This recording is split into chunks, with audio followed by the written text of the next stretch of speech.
joining us today. So I want to speak just a little bit on the microbiome and in particular how it's relevant for multiple sclerosis. So this is a very hot field still, maybe not as new as it was a couple of years ago, and it keeps moving very quickly. So I try to update this talk with some newer information, even though it's mostly introductory. And I just very briefly talk a little bit about some of the work that I did in, when I first got here in the lab.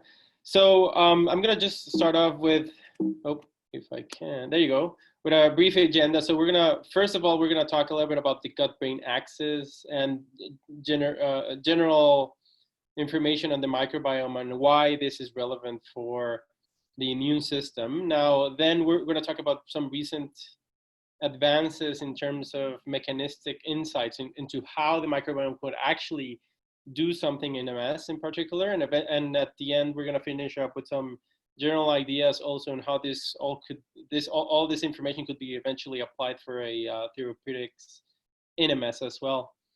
So I'm going to start again with the gut-brain axis and the microbiome. So why the microbiome? So many of you probably have seen these types of figures with this information, which is of course very interesting. If you just look at the human body, so we have much more microbial cells than human cells in our bodies, and it's estimated there's hundreds of trillions of different microorganisms living in our systems, both in our guts, but also actually in our skin, in our all our epithelial linings, from the lungs to the urogenital areas and whatnot. So, so if you just think about this very quickly, and you notice that most of our cells are actually of microbial origin, and that's not even counting that we have 100 times more genes associated with all these microbiomes than human genes in our bodies. That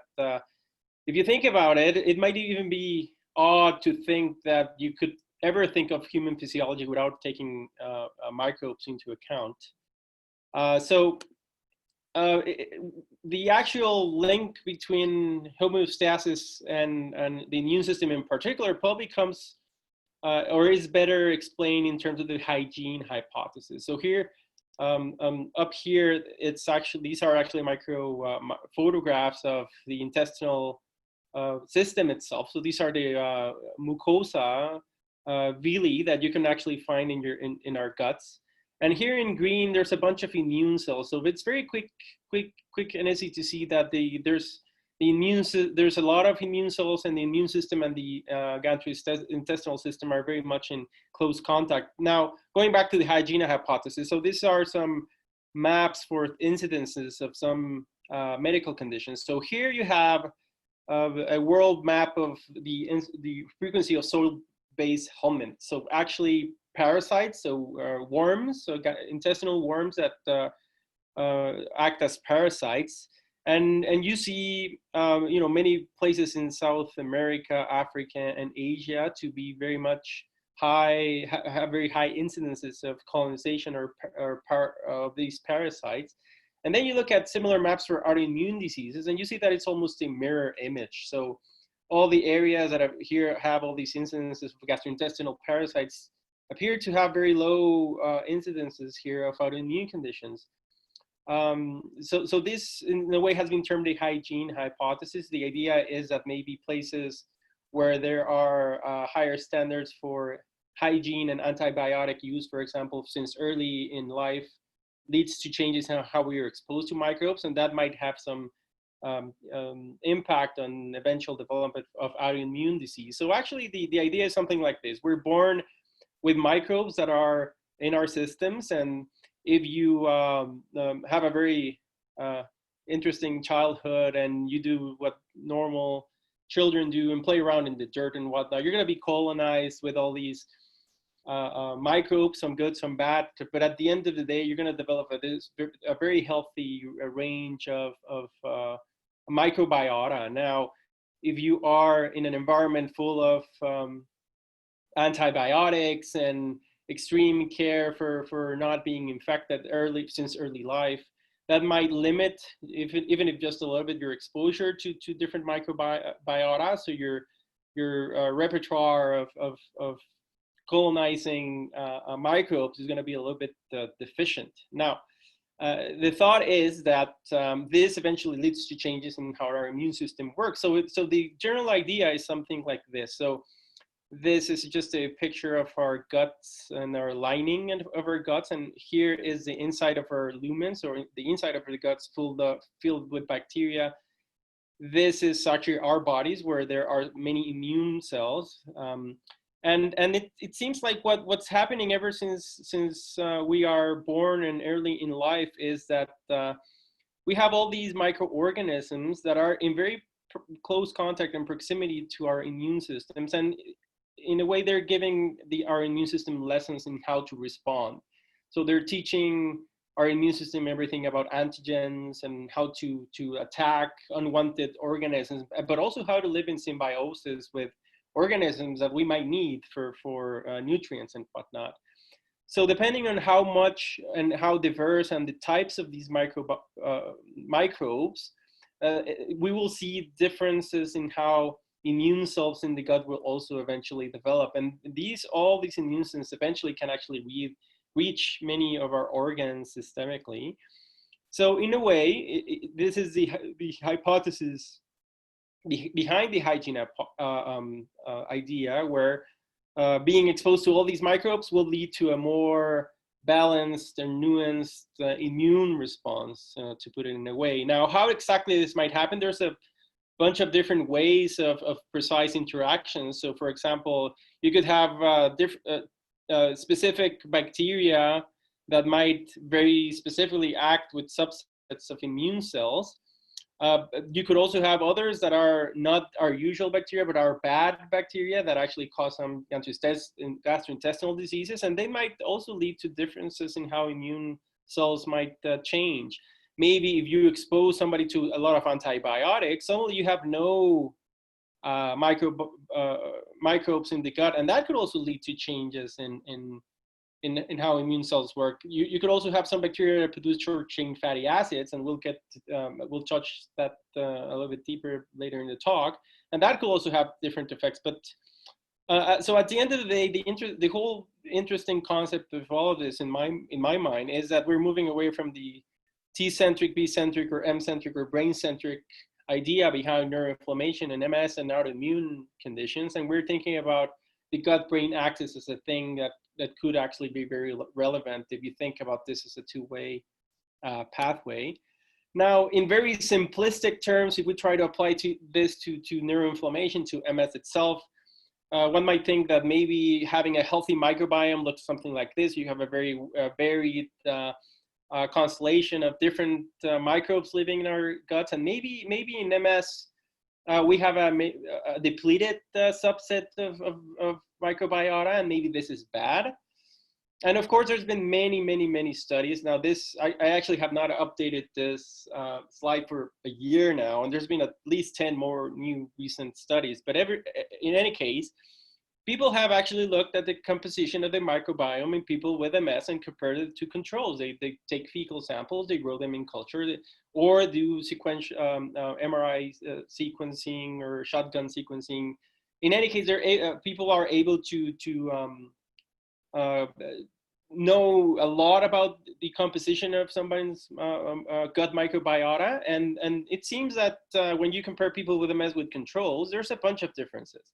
So controls, or healthy subjects, have more short-chain fatty acid producing bacteria, including some of these specifics like Streptococcus and Akkermansia. Now, people with MS have been found to have more Pseudomonas, Prevotella, and Bacteroides. So these are more pathogenic type microbes. But at the end of the day, so as opposed to the simplistic view, it seems that it's not really depleted, it's just different. It's the composition and the diversity is different, but it's not necessarily that you have less microbes than if you were healthy. So that's also an interesting thought to keep in mind. Now, in terms of animal models, ever since the whole idea of how this might be relevant for MS came about, of course, and studies were designed for EAE, the EAE model, which you've heard of in other talks here. So one of the most frequently used animal models for relapsing remitting MS. So if you try to induce these model of MS in mice that are actually bred in the absence of any type of microbes, so these mice have absolutely no microbes in their bodies or in their gut, you are actually unable to even induce EAE. So you immunize them and you start doing all your experimental procedures, but they don't even develop the disease. So their immune system is so dramatically different because they were not exposed to the microbiome that they just don't present an inflammatory response. If you actually colonize the mice, so after they're born and after they have no microbes, you actually purposely colonize them with microbiota, then you can actually rescue the effect of inducing EAE. There's been a number of changes that have been found, including changes in inflammatory or pro-inflammatory and anti-inflammatory markers and whatnot. There's even some very interesting human to mice fecal transplant studies. So actually getting germ-free mice, and they actually colonize them with fecal microbiota from human patients with MS, and they actually turn out to have an even more severe type of EAE. So it's been very well established that the gut microbiome is important for in the EAE model for the development of an immune response that will eventually attack the central nervous system.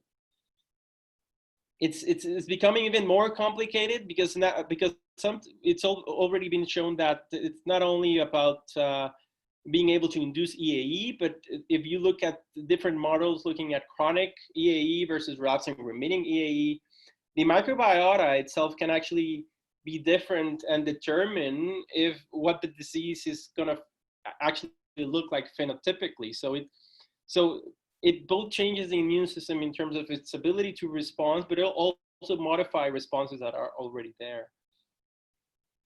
Now, interestingly enough, the microbiome is not disease specific. And of course, this should have come with as not as a surprise. So if you look at animal and human studies of Alzheimer's disease, Parkinson's disease, traumatic brain injury, stroke, or epilepsy, and list goes on, you will find interesting papers showing that the microbiome is different, that microbiome is important for animal models, and that human people and people with these diseases actually have a different gut microbiome if you compare them to healthy control. So this of course leads to the question of what could be some of the pathways, or some of the mechanisms, some of the specific ways that the microbiome might be changing the immune system in the context of neuroinflammation. And we're going to very briefly touch on development, immune cells, the gut barrier, and bacterial products. Now, very briefly with development, I think this is fascinating. So actually, this is vaginal birth. This is cesarean section. So in vaginal birth, of course, the baby right after birth is exposed to a bunch of different microbes, all of them associated with the mother's microbiome. So babies are rapidly colonized by their mom's microbiome. However, in the C-section, if you note this is the aseptic technique. So it's a surgery. So all of this is completely aseptic. People are wearing gloves and trying to not infect anything. The baby is pulled out through a clean environment. So babies are actually not that well colonized by their mom's microbiome. And studies have shown that if you compare vaginal delivery and cesarean section, there's dramatic differences in how their gut microbiota looks. And it turns out that this might be one of the ways to explain some epidemiological data that has shown that people born with cesarean section have earlier onset of MS. Some people, it still has not been really conclusively proven, but maybe different courses and aggressiveness of their disease. So the next area that has probably advanced a little bit more in the past couple of years is the actual immune cells in the gut that might be playing a part in neuroinflammation. So So this is just a picture of all the immune cells that you might have in the gut at the single time point. Now, you can have some IEL, so these are intraepithelial lymphocytes, so these are resident lymphocytes living in the gut barrier. You can also have laminar propria lymphocytes, so lymphocytes actually living in the walls of our gastrointestinal system. And you can also have other immune cells that actually, they're not resident cells, but they're cells that are migrating into our guts at any given time. And you have all types of immune cells at a single time, but this is just a very quickly thing to remember of physiology and how some immune cells home into the gut specifically. So alpha-4 beta-7 integrin is a protein that acts on MAdCAM, which is mucosal adhesive adhesion molecule. So it's an adhesion molecule that's found in the blood vessels in the gut. Also in other parts if you are able to induce it. But for our purposes, this pathway is very important for how immune cells migrate into the gut in gastrointestinal diseases. And many of these cells you can find regulatory cells and inflammatory cells and T cells, and they possess a bunch of different markers. The repertoire of the immune cells that you can find in the gut is just as varied as you would find in any type of lymphoid organ. So moving a little bit on, there are other cells like, for example, you can also find dendritic cells that actually serve as to present antigen, and they are actually sensing the antigens of the microbiomes biota that are living inside of our guts, and they can actually connect with B cells that eventually form plasma cells that produce antibodies, including IgA. And our guts actually secrete IgA into our mucus inside of our guts to actually also change how the microbiome looks. Now, all of this is important because there's been some recent interesting papers showing how this might be important for neuroinflammation. For example, in this study, they looked at MAdCAM, this adhesion molecule that's more specific to gut, although it can be found in endothelium in other parts of the body, including the brain. So in this animal model, they knocked out MAdCAM and saw that EAE was attenuated, for example. And they saw that some lymphocytes were, of course, reacting differently in terms of their inflammatory properties, but they also found that this was actually quite independent from at least one microbiota, right? So depending on the microbiome that you would expose the animals to if they were knocked out for immune cells. So you can actually have some effect that's independent on the microbiome. Now, this is another interesting recent study where they looked at a specific subset of CD4 lymphocytes, so that were expressing CCR9.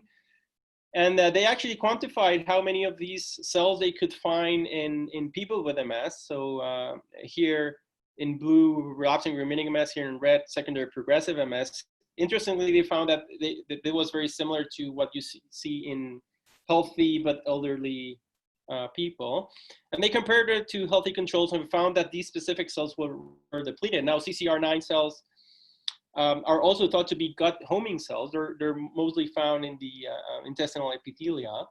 And they could also show that if you look at these cells in germ-free mice, you find that they're also quite depleted. So at least here there's a known interaction between the microbiome and this specific subset of cells. Eventually, they went on to find that these cells can actually migrate into the CNS experimentally, and they have modifications in how they respond to inflammation as well. Now, this is another recent study from the government lab here in Toronto, where they looked at those B cells and plasma cells that I mentioned that are producing IgA. They were actually able to show that if you deplete these cells in the gut, EAE is worse. And if you promote the development of these IgA producing B cells in the gut, EAE is attenuated. And they were also able to find that these gut B cells actually travel all the way to the brain during EAE. And once they're there, they modify IL-10 as an anti-inflammatory cytokine to prevent neuroinflammation. Another very recent and interesting study, so another subset of CD4 T cells, this time as SMAD7 expressing cells, and they actually, so I also thought it was fascinating. So they actually even had gut biopsy, so intestinal biopsy samples from people with MS, and found that even though their total CD4 numbers were not different, SMAD expressing cells had some differences. So they went on and developed a mouse knockout and mutant mouse that overexpressed these specific cells in the gut. So here, this is a normal mouse. This one's overexpressing SMAD7 cells in the gut. So these are gut biopsies. And another one that had them knocked out. And where they looked at the EAE, so those with overexpressing cells actually had a much more severe phenotype. And those that had none of these intestinal cells actually did much, much better. There's even a very recent study looking at even adoptive transfer. So when you actually stimulate T cells outside of the mouse and you make them reactive to myelin, and then you inject them to the mouse and you are able to develop EAE. Well, it turns out these cells actually, when you inject them, they actually, before going to the brain, they migrate into the gut, where they have some interactions with bacteria. They are able to proliferate and eventually go on to the brain and develop the disease. And you can actually block all of this by using an antibody against the integrin that I mentioned that prevents migration of these cells into the gut itself.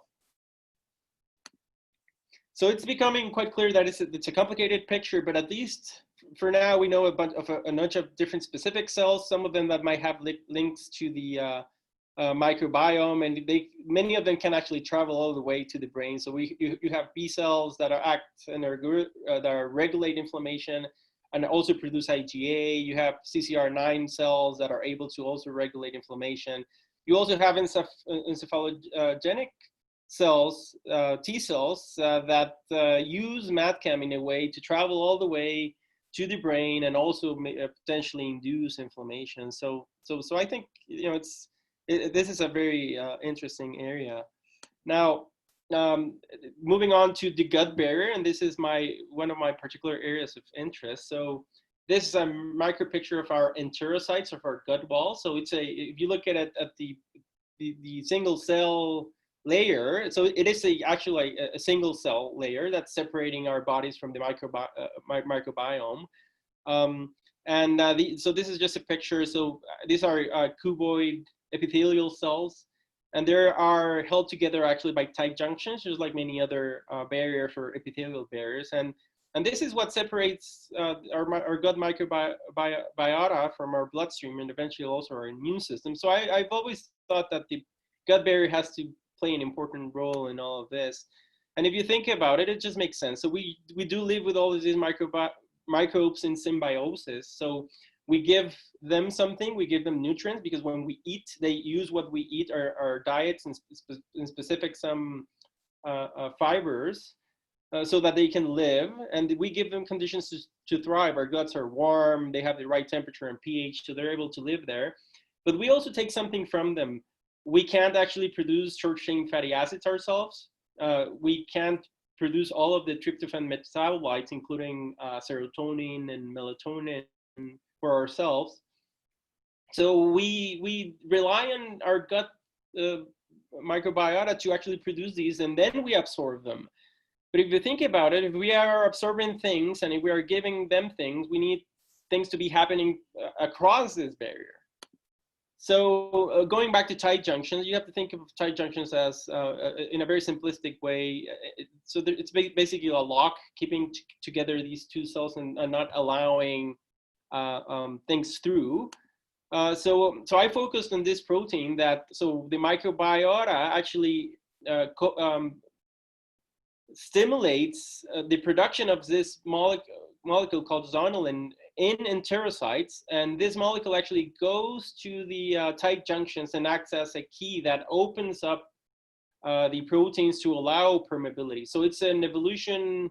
So evolution was able to find a way for microbes to open the wall so that we can have this symbiosis and exchange of nutrients and things that we're going to take from them. Now, So zonulin, we thought it was interesting, and then we actually found that zonulin was increased in people with active MS compared to people with stable MS. So people with active disease, a lot of enhancing lesions, had more zonulin in their blood, suggesting that maybe there something is happening in their guts in terms of intestinal permeability, or the gut microbiota changing how much zonulin production there is in the gut. Now, if you, so this here is a picture of the blood-brain barrier. So if you compare it with the pictures that I've showed you before for the intestinal barrier, you can see that it's very similar. So here, it's also a single cell layer. This time, these are endothelial cells rather than enterocytes, but they're also kept together by tight junctions. So it turns out that zonulin might act as a master key that opens all types of tight junctions in all types of epithelial cells. And at least a paper in 2018 that was able to show that zonulin is also able to open up the blood-brain barrier, just as it is able to open up the gut barrier. So the question that we posed ourselves was then that if we're opening the blood barrier as well, could this also have something to do with MS lesions? We also went on and quickly looked at an MS specimen, an MS lesion, a brain lesion, and we actually were able to find that some immune cells that you can find in lesions are also expressing zonulin, which was surprising. And also we found that if you, in vitro, if you culture microglia and you expose them to zonulin itself, zonulin was also able to tweak microglia function towards a pro-inflammatory state by measuring some cytokines. So the idea is that something is going on in the gut that's overproducing zonulin. This is increasing intestinal permeability, but zonulin might also have direct effect on immune cells, and eventually is able to reach all the way to the brain, opening the blood-brain barrier, presumably. So this could be another way the microbiota could actually change things in the brain by modifying biological barriers. So I just added that to my previous picture here, showing that permeability could also be a way that the microbiota changes neuroinflammation. Then we also need to talk finally about bacterial products and metabolites. So I briefly touched on how we take a lot from them, from microbes. So short chain fatty acids are one of them. So short chain fatty acids are actually produced by our microbiota after they've taken the fiber in our diet. So some of these short chain fatty acids like butyrate, propionate, and acetate, we actually absorb ourselves, and they are able to have a bunch of different effects, many of them in the intestinal barrier itself, but others in the immune system. And they're thought to be mostly regulatory molecules that lead to anti-inflammatory effects, including production of Tregs or regulatory T cells. Another interesting bacterial product are kynurenins or tryptophan metabolites. So tryptophan, it's in our diets. It's an amino acid that's in our diets, but our gut microbiota actually produces most of the enzymes that we need to break it down to kynurenins.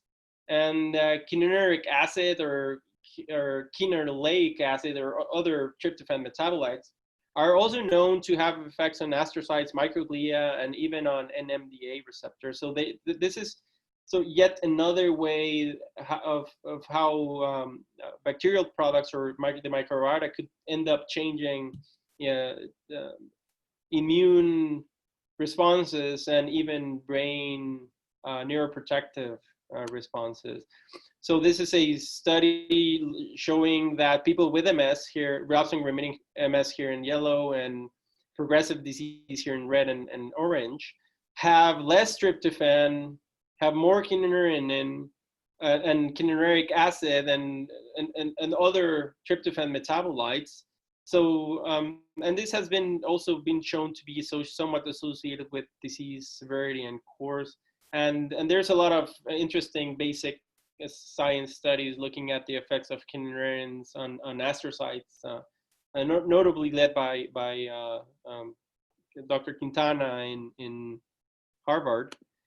Now, this is another recent interesting study. I thought it was interesting. So it's in press still, but it kind of put it all together, not in a cause-effect relationship way, but in an association effect at least, where so they took people with MS and healthy controls and showed that they had reduced levels of butyric acid, which is one of the short-chain fatty acids. But then they also went on and found that, and they measured the microbiota in these same people and found that they had differences.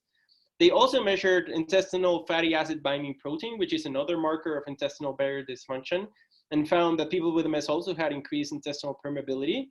And then they went on to find that specific microbes from their guts were either associated with the levels of these short-chain fatty acids or intestinal barrier function. So kind of putting it all together in terms of changes in the microbiota can lead to changes in short-chain fatty acids, which can alter permeability, which can presumably maybe eventually alter inflammatory responses as well.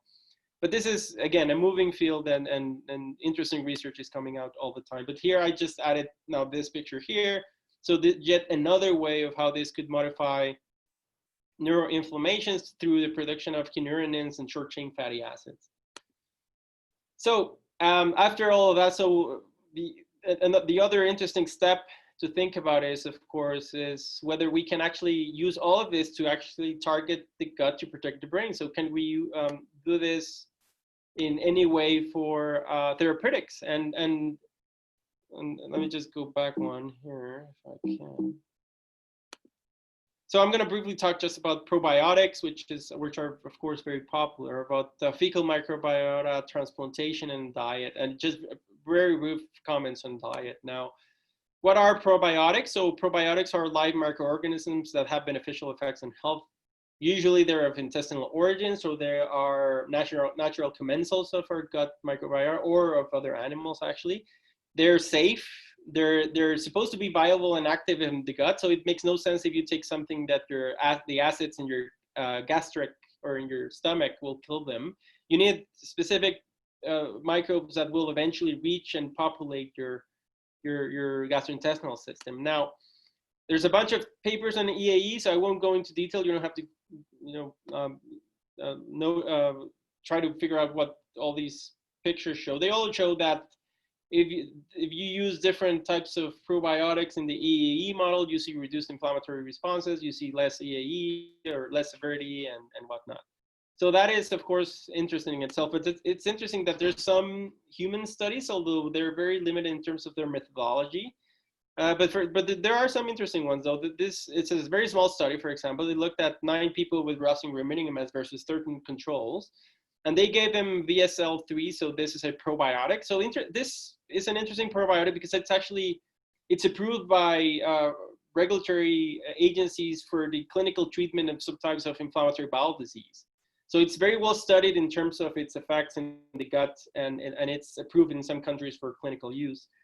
But they used this in people with Rossing-Remitting MS, and after a couple of months of being on this, they found some trends towards some changes in their circulating lymphocytes and immune cells, which it was interesting, but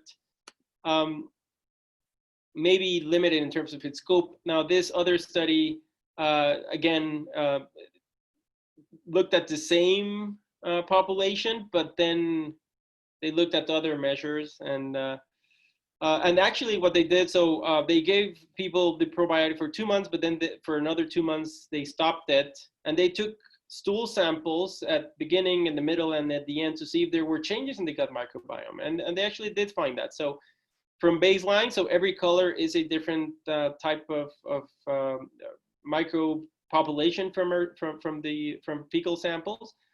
So both in healthy controls and people with MS, so after 2 months of using the probiotic, there were changes in how the population of their gut microbiota looked. And after 2 months of stopping it, things kind of went back to normal. And they could also see that there were some changes in some peripheral immune markers. But again, I was a bit disappointed that they were still not showing any type of clinical benefit in terms of disease activity.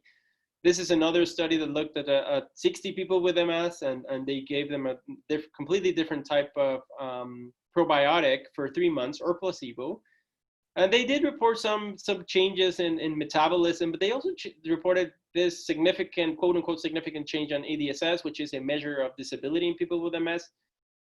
Issue here, of course, is that there's no clinical meaning in 0.05 EDSS or 0.4 EDSS. So it's not a continuous variable in that way. So they were kind of just cheating the statistics.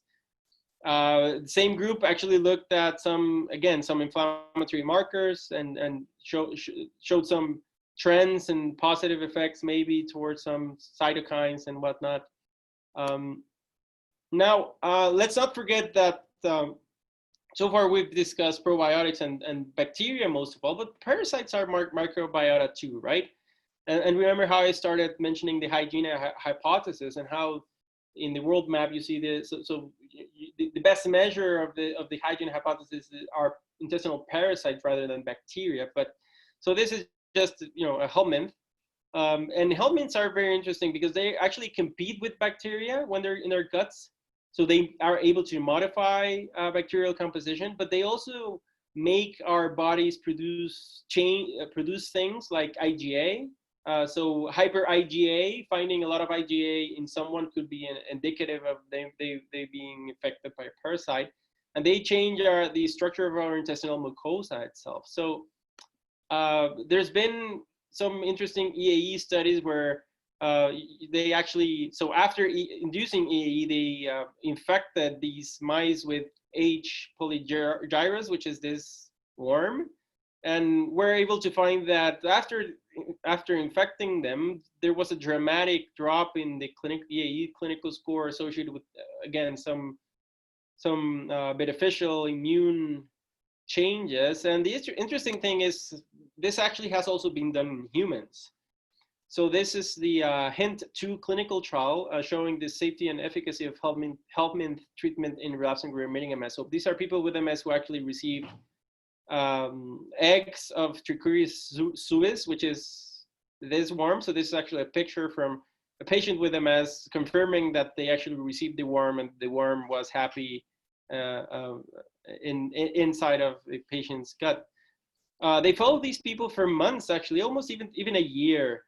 And they saw an interesting increase in CD4 regulatory T cells, but more impressively, they looked at the MRI scores for active disease, so active gut-enhancing lesions, and everything from here on down is a reduction in the number of gut-enhancing lesions, and everything above this line is an increase in gut-enhancing lesions. So only a couple of their patients actually worsened, but the vast majority actually showed great improvement in the number of brain lesions after being infected with the Trichuris suis ava.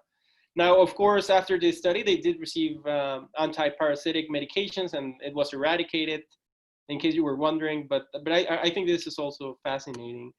Now, another way of looking at probiotics is maybe not the bacteria themselves or the parasites themselves, but with the products that they are associated with. So this is a recent and extremely interesting paper looking at short-chain fatty acids as therapy. So propionic acid, one of the short-chain fatty acids.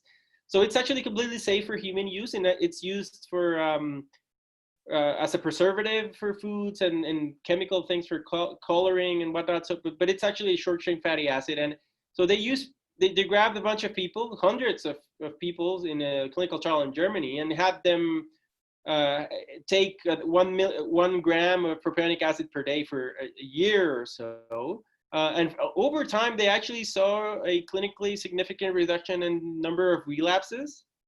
They also saw a significance in disease progression. And they did a bunch of other basic science, animal and in vitro work, showing things, confirming things that were already known in terms of propionic acid being able to increase Tregs and IL-10 and reduce inflammation in the central nervous system. So there's a bunch of issues, though, in the field of probiotics. So this is, of course, not ready for any type of clinical treatment use. Many of the papers just use soft immunological markers rather than clinically relevant. those that do have clinical outcomes are too short and of unclear clinical relevance. At least they've shown that these things are safe and tolerable, and that you can actually, and many of these can be viable and active once you administer them. Nobody knows if they persist. So if you saw that study after 2 months, you had kind of lost all the changes in your gut microbiome. So presumably you would need to take these things forever. And of course, nobody knows if there's an adequate dose, species, or what your diet will do, or what if you start taking antibiotics, right? Now, next is another interesting topic. So fecal microbiota transplantation. So this procedure was invented for Clostridium difficile diarrhea. So this is a very devastating disease. It kills thousands of people in the US and over the world. So it's associated to antibiotic use. So typically, we have all our gut microbiome there helping us out in preventing from bad pathogens from growing, because they're all competing for the same resources. But if you get antibiotics and you kill all of our good microbiota, some bacteria like Clostridium start growing because they have no competition. And these bacteria are very bad and cause infection and can actually kill you. Now, fecal microbiota transplantation is exactly what you think it is. So you get donor feces, and you basically produce this slush that you then administer to people to kind of repopulate their gut microbiome. Now, this actually has led to over 80-90% cure rates in Clostridium difficile. So this has saved thousands and thousands of lives. So it's shown to be clinically effective. It's very safe, although it's not without its side effects. And if you think about it, it's the most direct and probably wide-ranging way of changing the gut microbiota. So it's been thought that maybe this is something we could look into for MS. Now, there's also studies that have shown that indeed, so even 6 months after a transplant, so this is the donor microbiota, and after Clostridium difficile, the person who received the microbiota from someone else develops a very similar microbiota. So there's engraftment of the microbiota. So it's a true transplantation. So it's not changing your microbiota. It's turning your microbiota into that of the person who was your donor.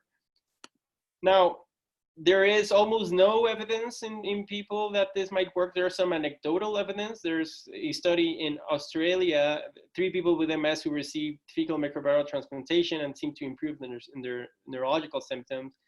Here a couple of years ago, we reported again an anecdote of this patient who was having all these fluctuations in terms of his MS symptoms. And after fecal microbiota transplantation, because of Clostridium difficile, the patient started doing better and started improving, and of course, all of these studies don't show any type of cause, evidence, or mechanism. It could very well just be just an association, but it's interesting at least. And people are looking at clinical trials into fecal microbiota transplantation for MS. Some clinics are already selling this procedure for people who might be interested. Of course, there's a lot of issues in terms of what's a good donor versus a bad donor. What's the timing? Do you have to repeat it? Is it just once, maybe twice, once a year? Nobody really knows. And also, it's non-specific. So rapid improvement in Alzheimer's disease has also been shown in some anecdotal studies. So I thought that was also interesting. Now, I'm going to just briefly go look at some of the chat questions. Fasting and the gut, I'm going to talk really quickly at the end on diet. Therapies with much target zonoline, there are, yes. They've been shown to be somewhat effective in intestinal, in irritable bowel syndrome and in inflammatory bowel disease. I want to look into that. Gut changing and being remodeled. What's their link between? Yeah, the birth story is, it has not been fully explained for sure.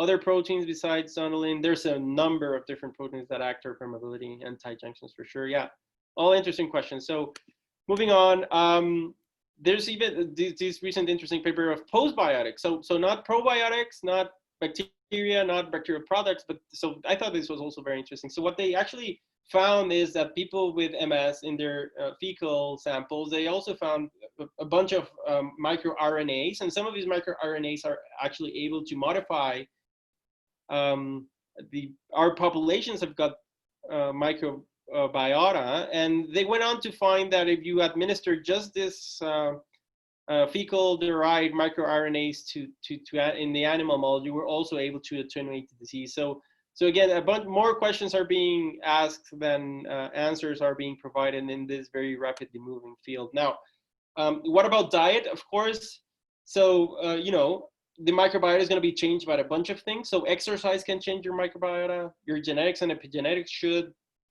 If you're being exposed to drugs or antibiotics, your environments, and of course your diet. Depending on what you eat, your microbiota is going to change. And then everyone's touted a different type of diet as somewhat being more beneficial or changing of your gut microbiome than any other. So it is certainly a reasonable question to ask. Now, the problem about diet is that I'm not sure if it's even possible to carry out a well-designed clinical trial. So nobody knows how long you would need to do this for. Would it be 6 months or the rest of your life? Nobody knows what diet or what population to use. So would this be different in someone who's overweight versus someone who's underweight, for example?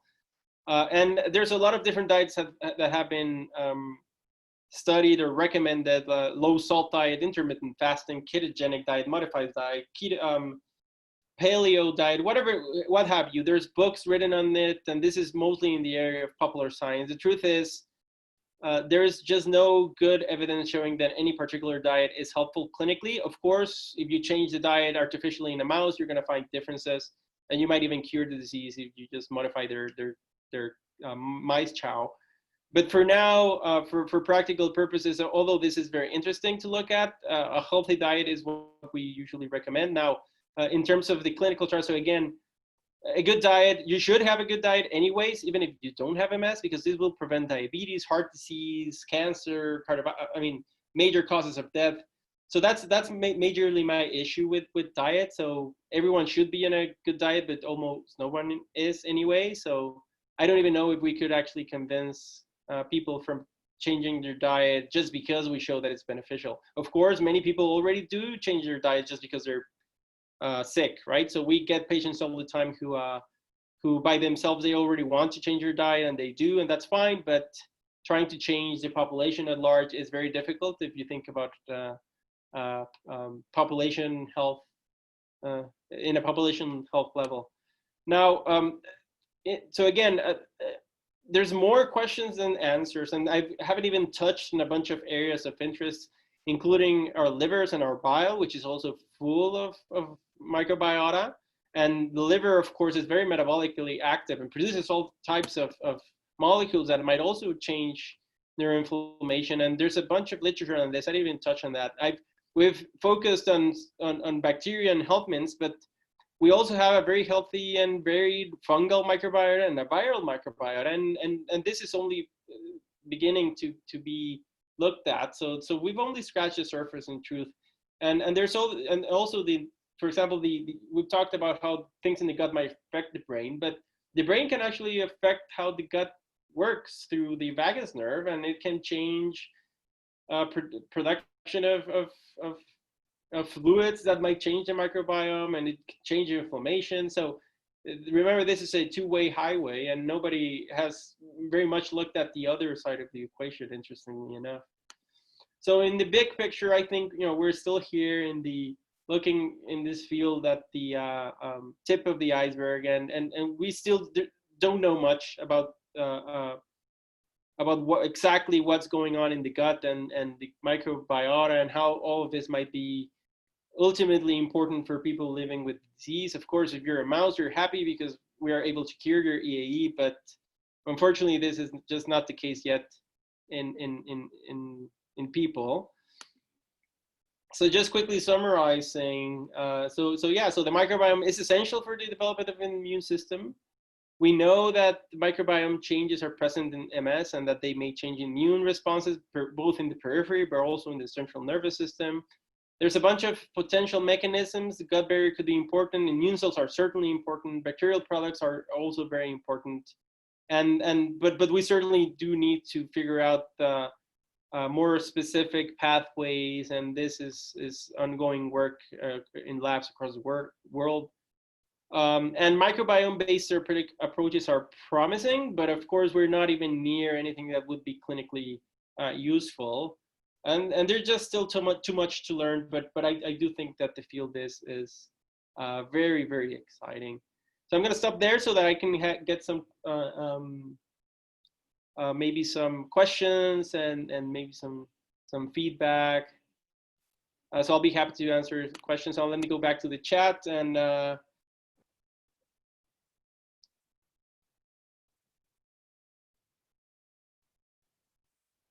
yeah. So I'm going to start with the first question with weed. It's several mechanisms. Is one arm more important than the other? Nobody knows if one is more important than the other at this point. I don't think we have enough data to show that one is more essential than any other, of course. Yeah. Fasting. So yeah, again, fasting will change your gut microbiome. There's good papers on that. I didn't touch very into details. So any other question? Has there been studies looking at the differences in microbiome between MS patients from different regions around the world? So good question. So yes and no. So there have been microbiota test studies from the US and some from Europe and some from Asia, and they are different, but we already knew that they were different because even people without MS, there are dramatic changes between different countries. There are even interesting studies looking at the microbiota of people from Aboriginal people in the Amazon, for example, or Papua New Guinea, where they have had no exposure to modern life conditions, and they have a vastly different gut microbiota. So this is an interesting question as well.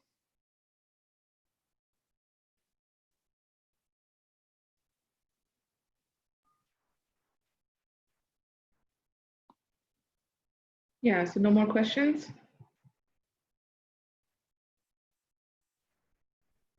Yeah. So with that, thank you, Carlos.